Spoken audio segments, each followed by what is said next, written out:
বাংলাদেশি মুসলমান পশ্চিমবঙ্গে কেন ভোট দেবে? পাকিস্তানি মুসলমান পশ্চিমবঙ্গে কেন ভোট দেবে? আফগানিস্তানের মুসলমান ভবানীপুরে কেন ভোট দেবে? আফগানিস্তানের মুসলমানকে ভবানীপুরে ভোটার বানিয়েছেন কেন মমতা ব্যানার্জি?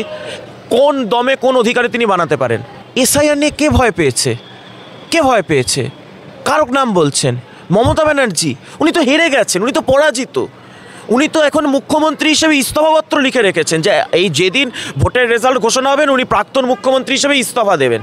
তাই তো উনি এখন লিখে রেখেছেন ইস্তফাপত্র। ভয় নয়, উনি জেনে গেছে মমতা যে বাংলার মানুষ ওনাকে এবার হারাচ্ছে। আমরা তো বলছি এবার নির্বাচন কমিশন খেলবে তৃণমূলের সাথে, এমন খেলবে তৃণমূলটা এরপর বাংলাদেশের কোনো গর্তে খুঁজে পাবেন, কোনো রোহিঙ্গা জামাতের গর্তে আপনি তৃণমূলটাকে খুঁজে পাবেন, কোনো ভদ্রলোকের জায়গায় তৃণমূল থাকবে না। ইয়েস স্যার এসেছে, উনি নো ম্যাম হয়ে গেছেন। শয়ে এসআইআর আসছে তেরে, অয় অনুপ্রবেশকারী যা বাংলা ছেড়ে, এটাই এখন বাংলার মানুষের স্লোগান। উনি হচ্ছেন বিশিষ্ট প্রেম বিশেষজ্ঞ। উনি গোটা পৃথিবীকে প্রেমের বার্তা দিয়ে গেলেন, উনি গোটা পৃথিবীর মানুষকে প্রেমের কথা বললেন। নিজের ঘরের বৌমাদেরও বলতেন যে যাও গিয়ে প্রেম করো, তোমরা প্রেম করছো না কেন? আমার ঘরের বৌমায়েরা তো প্রেম করে।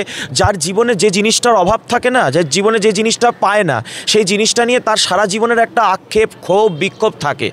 সেটাই কিনা আমি বুঝতে পারছি না। আমরা তো বলছি ভারতীয় মুসলমানের নাগরিকত্ব কিংবা ভোটাধিকারে কেউ হাত দিতে পারবে না, কিন্তু বাংলাদেশি জঙ্গি সাদরারির মতো মুসলমানদেরকে আমরা লাথি মেরে তাড়াবো। আমাদের এইটা ক্লিয়ার। ভারতীয় মুসলমান এদেশে থাকবে, বাংলাদেশি মুসলমানকে আমরা ছুঁড়ে ওপার বাংলায় ফেলবো, এটা হচ্ছে পরিষ্কার। এবার ওনাদের যদি ইচ্ছা থাকে যে জিন্নার দালালি করে আজকে বাংলাদেশি মুসলমানকে এপার বাংলায় নিয়ে এসে তাদেরকে দিয়ে জামাই আদর করবে, তাহলে আমার কিছু বলার নেই। মমতা বন্দ্যোপাধ্যায় বুঝে গেছেন যে উনি যে পাকিস্তানি আফগানিস্তানি ভোটারদেরকে ভবানীপুরে ভরে আর 1 কোটি বাংলাদেশি ভোটারকে পশ্চিমবঙ্গে ভরে যে নির্বাচনী বৈতরণীটা পার হন প্রত্যেকবার, ওইটা শেষ। ওনার এই ভোটে জেতার রাজনীতি শেষ অনুপ্রবেশকারী ভোটারদের দিয়ে। তাই মমতা বন্দ্যোপাধ্যায় নিজের রাজনৈতিক মৃত্যুটা চোখের সামনে দেখতে পাচ্ছেন যে উনি হাঁটতে চলেছেন, ওনার ভাইপোরা হাঁটতে চলেছে। তো এখন উনি তাই জন্য ঘুরে পাগল হয়ে গেছেন, তাই পাগলের প্রলাপ শুনতে পাচ্ছেন। এগুলো যা উনি শেষ। উনি আসলে একটা সময় 2005 সালে বলেছিলেন তো যে পশ্চিমবঙ্গে 1 কোটি ভুয়ো ভোটার এসআইআর চাই।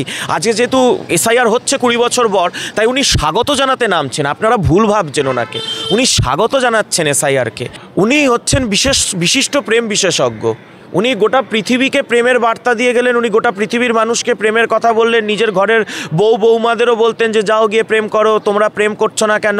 আমার ঘরের বৌমায়েরা তো প্রেম করে। যার জীবনে যে জিনিসটার অভাব থাকে না, যার জীবনে যে জিনিসটা পায় না, সেই জিনিসটা নিয়ে তার সারা জীবনের একটা আক্ষেপ, ক্ষোভ, বিক্ষোভ থাকে। সেটাই কিনা আমি বুঝতে পারছি না।